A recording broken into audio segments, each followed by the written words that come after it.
የሰይፉ ፋንታው ልጅ ነሽ አንቺ? እንዴት አወቅሽ? ጃን ዳንኤል በሰበር ሰሚ ችሎት መልካም ዜና ሰምተዋል። ባለፈው ሴክስ ስናደርግ ፈሴ አመለጠኝ። በጣም ድምጽ ነበረው። $500 ላክልሽና አገጭሽ ላኪኒ ሲላት ነበር። ያው አገጭ ምን ማለት እንደሆነ ታውቃላችሁ? ለምን በነውር ሴትነት ይገለጻል? ለምን በጣም ደብሮታል። ካይን ያውጣሽ። ወይ ባለ ግንኙነት ይጠቅማል ወይስ አይጠቅምም? ድንኳን መትከል እስከ 10,000 ብር ሊያስቀጣ እንደሚችል ያውቃሉ እንዴ?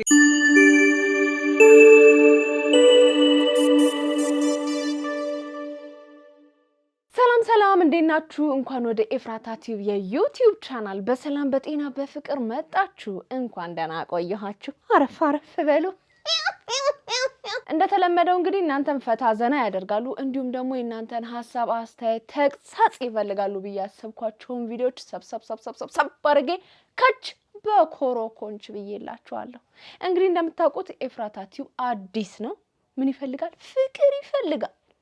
ፍቅር እንዴት ነው ምን ሰጠው ብላችሁ አስባችሁ ተጨንቃችሁ ሊሆን ይችላል። ማን ያውቃል?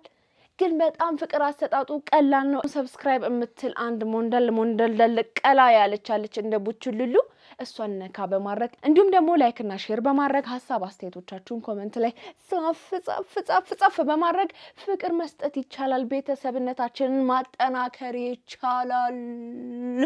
እናብብ እስኪ በዛ ፈካ እንበል። በጣም ወሬ ያበዛው፣ ወደ ቪዲዮ እንሂድ።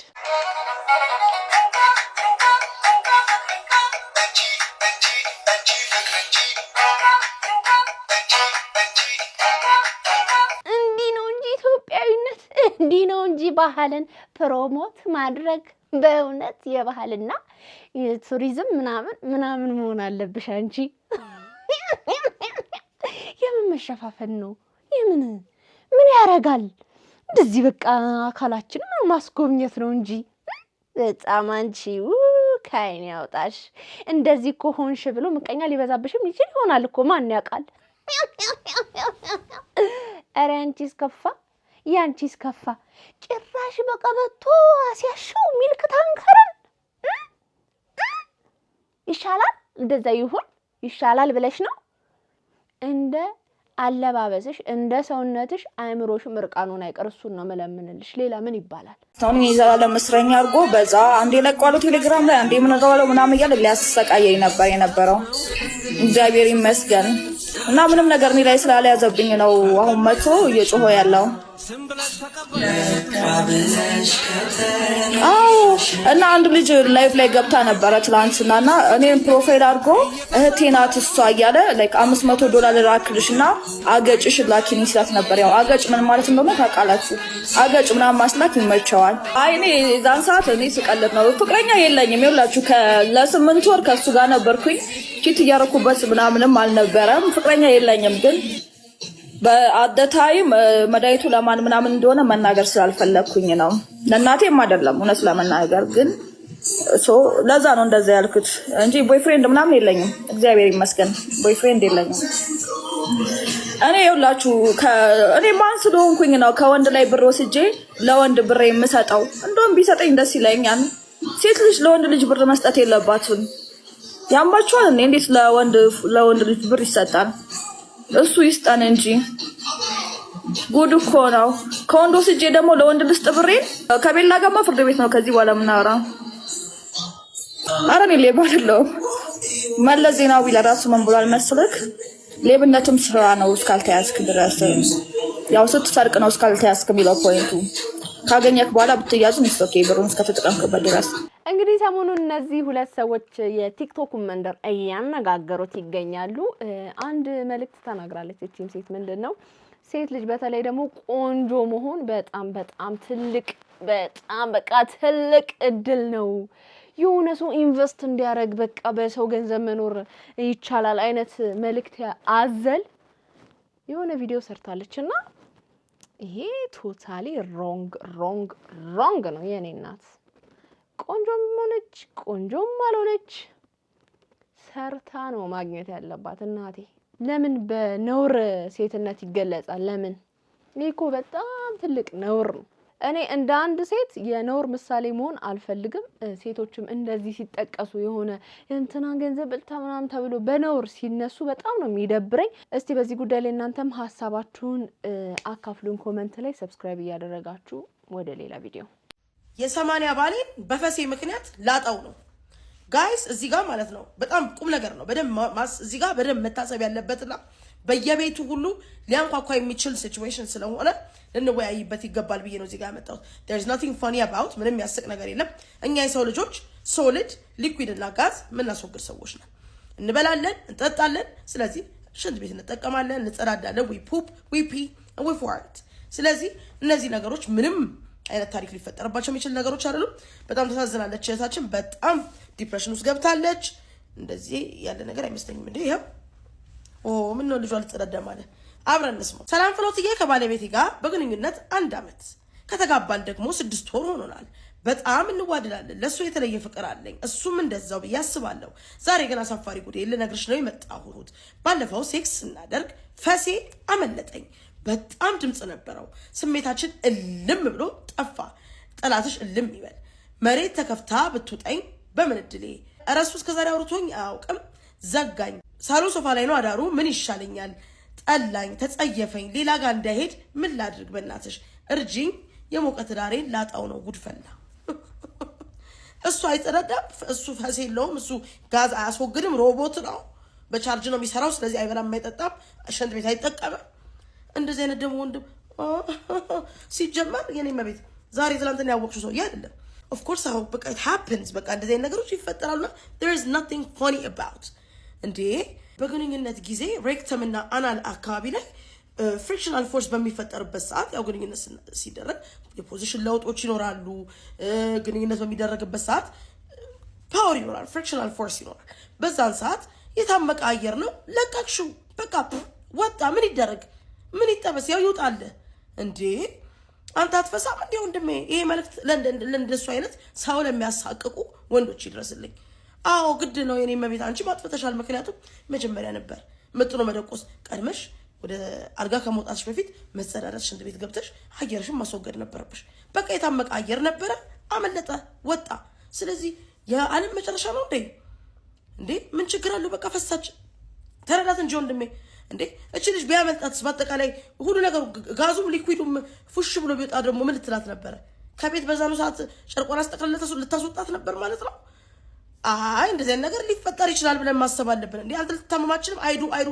ተባላችሁ እንዴ ተጋባችሁት በችግሯ ጊዜ በሐዘኗ ጊዜ በመጥፎ ነገሯ ጊዜ ልደርስላት ነው አይደል እንዴ ስለዚህ በግንኙነት ሰዓት ፈሳ መለጣት በቃ ወጣ እንዴ ኡፍ ተገላገለችው እንደው እንዴ አይ ይሄ ነገር ያስቃል ጋይስ ከውቀት ነፃ ለምንድነው ምን ሆነው የሰው ልጆች ነን እንበላለን እንጠጣለን እናስወግደዋለን እንዴ ኢቭን ፐልቪክ ፍሎር ላይ ራሱ የታመቀ አየር ሊኖር ይችላል በመስሉ ሁኔታ በጣም ልልና ዊክ ከሆነ ሊለቀው ይችላል ስለዚህ ይሄ ከጤና ጉዳይ ጋር የተያያዘም ነገር ሊሆን ይችላል እና አንቺ ልትጨነቂና ልትሳቀቂ አይገባም ቁጭ ብለሽ አስተምሪው የኔ መቤት አስተምሪው እንዲያነባ አድርጊው የሰው ልጅ እኮ ይፈሳል ይጠቀም ምን ችግር አለው እንዴ በቃ ጮኸ እልም ቦምብ ላይ ፈረዳሽበት እንዴ ወጣ ምን ይደረግ እንዴ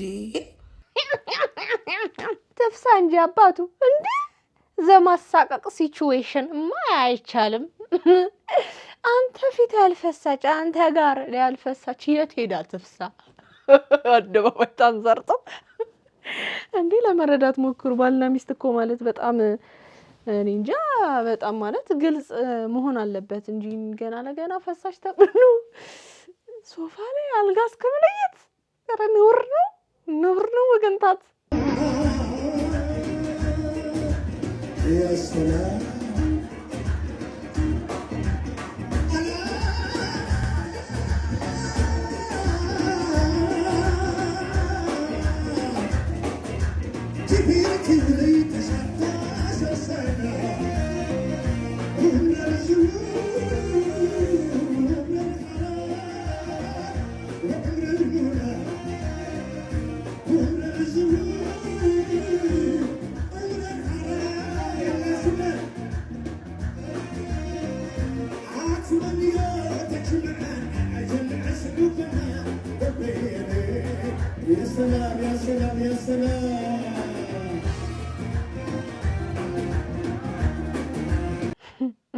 አይገርምም? በጣም ደብሮታል፣ ያስታውቃል። አያትም ሙላ ማለት ነው ልጅቷን። ጃን ዳንኤል በሰበር ሰሚ ችሎት መልካም ዜና ሰምተዋል። ግንቦት 27 ቀን 2017 ዓ.ም ለሰበር ሰሚ ችሎት የዋስትና ጉዳይ ላይ ቅሬታ ያቀረቡት ቲክቶከሮቹ ጆን ዳንኤል ለሰኔ 3 ቀን ቅሬታቸው እንዲሰማ ተብለው እንደነበር ይታወቃል። በተባለው ቀን በጠበቆቻቸው አማካኝነትም ለሰበር ሰሚ አንደኛም ቅሬታ ሰሚ ችሎት ያቀረቡ ሲሆን ችሎቱም ቅሬታቸውን ከሰማ በኋላ ለሰኔ 4 ቀን ቀጠሮ ሰጥቶ ነበረ። በቀጠሮ መሰረትም ትላንት ጉዳያችሁ ያስቀርባል ማለትም በ5 ዳኞች ይታያል እንደተባሉ ሰምተናል። በዚህ መሰረት እነ ጆን ዳንኤል የዋስትና ጉዳያቸው በ5 ዳኞች ይታይላቸዋል ማለት ነው። እንግዲህ እንደሰማችሁት የዋስትና መብት ይሰጠን የሚል ነገር ነውና እግዚአብሔር ረድቷቸው ቢወጡ አመት እኮ ሊሆናቸው ነው። በጣም ረጅም ጊዜ የት ሄደሽ ነበር? እውነቱን አውጪ። ምነው ዘገየሽ? እንዴት ቢንቀኝ? ታዲያስ ምንድን ነው? ፈላፏል ነበር እኮ ምንድን ነው? ዋው ዲዛይነር፣ ዋው ዲዛይነር፣ ካይን ያውጣሽ አንቺ። እስከ ዛሬ የት ጠፍተሽ ነው? የት ነበርሽ? አንቺን አልነበር እንዴ የምንፈልገው እንደዚህ በኩባ? በስማም ትችያለሽ፣ ከናረማመዱ እስከነ ሞዴሊንጉ። ኧረ እንዳጠፊ ካይን ያውጣሽ። ከ10 ሺህ ብር በላይ በካሽ የሚቀበል ሻጭ እጥፉን ማለትም 20 ሺህ ብር ቅጣት እንደሚጣልበት የሚደነግግ ረቂቅ አዋጅ ወጥቷል። እንዲቆያችሁን ጠበቃ ሰብራ ስፋኔ። እንግዲህ አዲስ ረቂቅ በሆነው የገቢ ግብር አዋጅ መሰረት ከተቀመጡ ጉዳዮች አንዱ ማንኛውም ሰው ከ10 ሺህ ብር በላይ የሆነን ግብይት በካሽ መፈጸም እንደሌለበት ያመለክታል። ለምሳሌ አንድ ሰው እቃ በሚገዛበት ሰዓት ወደ ሱቅ ወይም ወደ ሱፐርማርኬት ገብቶ ከ10 ሺህ ብር በላይ የሆነ ግብይትን በካሽ ቢፈጽም ከፋዩ ያ ገንዘብ እንደ ወጪ በግብር ሂደት ታሳቢ የማይደረግለት ሲሆን ከ10 ሺህ ብር በላይ የሆነውን ደግሞ ግብይት ፈጽሞ ገንዘቡን የተቀበለው ሻጭ ደግሞ እጥፉን 20 ሺህ ብር ወይም ደግሞ ለምሳሌ የ100 ሺህ ብር ቢሆን ግብይቱ 200 ሺህ ብር ተደርጎ እንዲቀጣ ይደረጋል ማለት ነው። ስለሆነም ይህ አዋጅ ከወጣ በኋላ ባንኮች፣ የመንግስት ልማት ድርጅቶች፣ ማይክሮ ፋይናንስ ኢንስቲትዩሽን እና መሰል በልዩ ሁኔታ የተፈቀደላቸው ካልሆኑ በሌሎች የግልና የንግድ ተቋማት ውስጥ ከ10 ሺህ ብር በላይ የሆነን ግብይት በካሽ መፈጸም የተከለከለ ይሆናል ማለት ነው። ዋው! እንግዲህ ተጠንቀቁ። እንዴት የሰው ልጅ የቧንቧ ውሃ ይጠጣል? እኔ እኮ የቧንቧ ውሃ እንኳን ለመጠጥ እኔ ለጽድጃ ስርዓት እንኳን እንደ ውሃ ጥቼ ተጠቅሜው መቀመጫ አካባቢ እስከ መላላት ደረጃ የሚያደርስ ህመም ነበር ያደረሰብኝና ይሄን አይነቱን ቶክሲክ የሆነን ነገር የሰው ልጅ በጎሮሮ አድርጎ ያስገባዋል ይጠጣዋል ብዬ ሳስብ I don't believe that። አዎ እኔ ለጽድጃ ስርዓት የምጠቀማቸው ውሃዎች ራሱ የታሸጉ ጤንነታቸው የተጠበቁ ናቸውና I don't believe like እንደኔ አይነት ሰው ይሄን አይነቱን ውሃ ይጠጣል ብዬ ማሰብ በጣም ስለገረመኝ ነው። እንደው ደውዬ እነንም ነግርሽ እደውልልሻለሁኝ። በቃ አትጥፊ እሺ። ይመች። ለጽድጃ ስርዓት ተበችቶናል። ወይ ባለግንኙነት ይጠቅማል ወይስ አይጠቅምም? ያው አሳፋሪ ጥያቄ ቢሆንም ትያለሽ ይጠቅማል። ምክንያቱም አንድ ሴት ልጅ ከወለደች በኋላ በጣም ብዙ ሴቶች የሚቸገሩበት ነገር ምንድነው? ግንኙነት ላይ ያላቸው እንትን ማለት ፍላጎት አለመኖር። ምክንያቱም እኛ ስንወልድ በራሱ ጫና አለው። በሴስም ስትወልጂ በምጥም ስትወልጂ ጫና አለው። ስለዚህ እነዛ ጫናዎች ያንን ስሜትሽን እንዲቀንሱ ያደርጋል። ወይባ ደግሞ በብዛት ወይንም በዋነኝነት የሚፈልገው አንደኛም ለዚህም ጥቅም ነው ማለት ነው። ብዙ ጊዜ ባለፈውም እንዳልኩሽ ወደ ሰሜኑ አካባቢ አንድ ሴት ልጅ ከወለደች በኋላ ተከታታይ ለ10 ቀን ለ15 ቀን ወይባ ትጠቀማለች። ከዛ መልሳ ወደ ቀድሞ አቋሟ የመመለስ አቅም አላት። ስለዚህ እጅግ በጣም አስፈላጊ ነው ማለት ነው። ከዛ በተጨማሪ የይዤ የምነግርሽ ነገር ደግሞ ምንድነው? ወይባ በየቀኑ ብንጠቀም ለ3 ቀን ለ4 ቀን ምንድነው ችግሩ ሚል ጥያቄ ብዙ ጊዜ ይመጣል። ምንም አይነት ችግር የለውም ጥቅም እንጂ ችግር የለውም። ስለዚህ ያንንም ማድረግ ትችላላችሁ ብዬ በዛው። ዋው ለግንኙነት ወይ መድኃኒት ኤኒዌይስ ወይዋ አሪፍ ነው ለጤና ለሴት ልጅ በተለይ በጣም በጣም በጣም ቆንጆ ነው። በየቀኑ መጠቀም እኔ አልመክርም እንደ ሐሳብ፣ ምክንያቱም በጣም ከፍተኛ የሆነ ሙቀት ነው እና በየቀኑ ይከብዳል በጣም። በዛ ላይ ደግሞ አሁን የልብ ኬዝ ምናምን ያለባቸው ሰዎች ከነ ቻው ቼልሲ ሊሉንም ይችላሉ። በጣም ከባድ የሆነ ሙቀት ስለሆነ ማለት ነው። ስለዚህ መጠቀም ጥሩ ነው፣ ግን በልክ ምንም ነገር ልክ ሲኖረው ጥሩ ነው በልክ ሲሆን እንጂ ገና ለገና ይረዳል በሚል ምንድነው ሌላ ታሪክ ውስጥ እንዳንቀልጥ ማለት ነው። የሰይፉ ፋንታውን ልጅ ነኝ ብዬ ብነግር አሁን አንተ ላታምነኝ ትችላለህ። ወላሂ እውነቴን ነው፣ ላታምነኝ ትችላለህ። ማለት የሰይፉ ፋንታውን ልጅ ነሽ አንቺ? አዎ። እንዴት አወቅሽ? ማለት አክስቴ ናት የነገረችኝና ቆይቷል ካወኩኝ። እኔም 1-2 አመት ሆኖታል። ግን በጣም ነው የምወደው እሱን። በቃ ለሱ ይሄን አሁን እንደዚህ ብሎ ማውራት ከትዳሩና ከልጆቹ የሚያለያይ ነገር ነው ብዬ በጣም ስለፈራሁኝ ከፈር አድርጌው ቆይቼ ነበርና አሁን ደግሞ እንኳን እሱ ለኔ አያውቅም ነገሩን። ያው በአንድ ክስተት የተከሰተ ነገር ነው፣ ግን አያውቅም። ምንም ያውቀው ነገር የለም። ቢያውቅ እርግጠኛ ነኝ አይጥለኝም፣ ዝም አይለኝም ብዬ አስባለሁ። እና ቢያንስ እንኳን ቪዲዮ እንትን ብለህልኝ ለሱ እንዲደርስና ይሄን ነገር እንዲያውቅ ፈልጌ ነበረ። ስንት አመትሽ ነው? 23 አመቴ ነው። ሰይፉ ፋንታውን ካገባ ስንት አመት ሆነው? ከእናቴ ጋር ተጋብቶ አይደለም፣ መጀመሪያ በአጋጣሚ የተፈጠረ ነገር ነው። አረ በመጣበት አሁን ያለው 3 ልጅ ነው ያለው። ስንት አመት ነው? እንጃ አመቱን እርግጠኛ አይደለሁም። እናትሽ አለች? እናቴ አለች። አዎ። አብራሽ ነው የምትኖረው? እኔ አግብቻለሁ፣ 1 ልጅ አለኝ።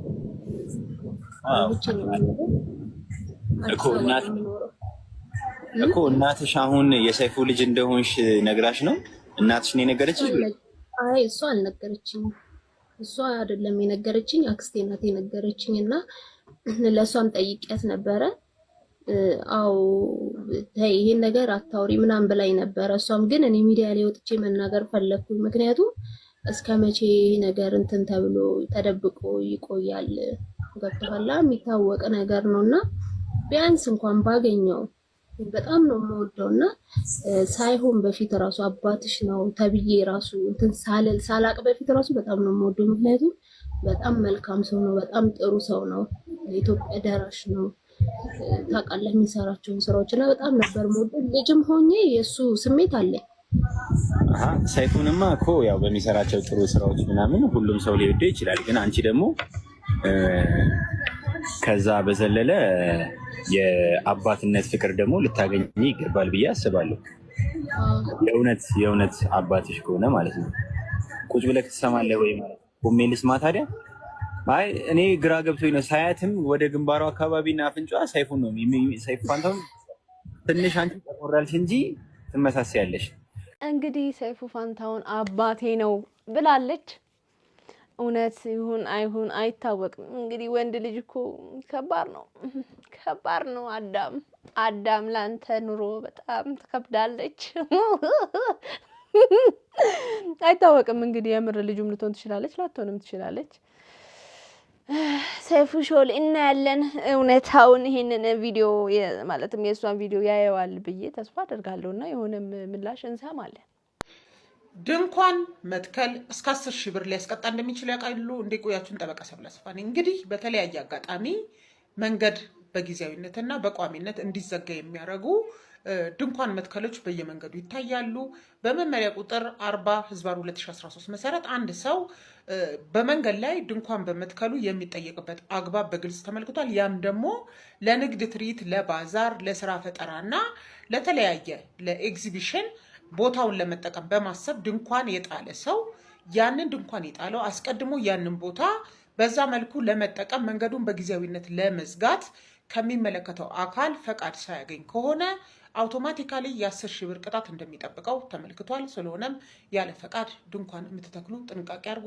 እንግዲህ ከዚህ በኋላ ድንኳን እንደ ልብ በየቦታው መትከል አይቻልም። ምክንያቱም መንግስት አዲስ ህግ አውጥቷል። ፍቃድ መጠየቅ አለባችሁ ተብሏል። እንግዲህ በተለያየ ምክንያት ድንኳን የምትተክሉ ሰዎች ጥንቃቄ አድርጉ፣ ምክንያቱም ቅጣት አለው። እንግዲህ ውዶቼ የዛሬ ቪዲዮቼ እነዚህን ይመስሉ ነበረ። እንደወደዳችኋቸው ተስፋ አደርጋለሁ። እንግዲህ ኤፍራታ ቲዩብ የዩቲዩብ ቻናል አዲስ እንደሆነ ታውቃላችሁ። የእናንተን ፍቅር ይፈልጋል። ፍቅር የምትሰጡት ደግሞ እንደዚች አይነት ቀላ ያለች ቆንጆ ነገር ሰብስክራይብ የምትል በተን አለች። እሷን በመንካት እንዲሁም ላይክ እና ሼር በማድረግ ሀሳብ አስተያየቶቻችሁን ኮመንት ላይ በመጻፍ ፍቅር መስጠት ይቻላል። የዚህ ቤተሰብ አባል መሆን ይቻላል። እስካሁን አብሬያችሁ ሳደርቃችሁ የቆየሁት ኤፍራታ ዝና ነበርኩኝ። በነገራችን ላይ ኤፍራታ ዝና ኒው የሚል የቲክቶክ አካውንት አለኝ እና እንድሰራባቸው የምትፈልጉትን ቪዲዮዎች አትን በማስቀደም ስሜን ጽፋችሁ ሜንሽን ማድረግ ትችላላችሁ። እንዲሁም የኢንስታግራም እና የቲክቶክ አካውንቴን ፎሎ በማድረግ ቤተሰብነታችን ይስፋፋ። ይመቻችሁ።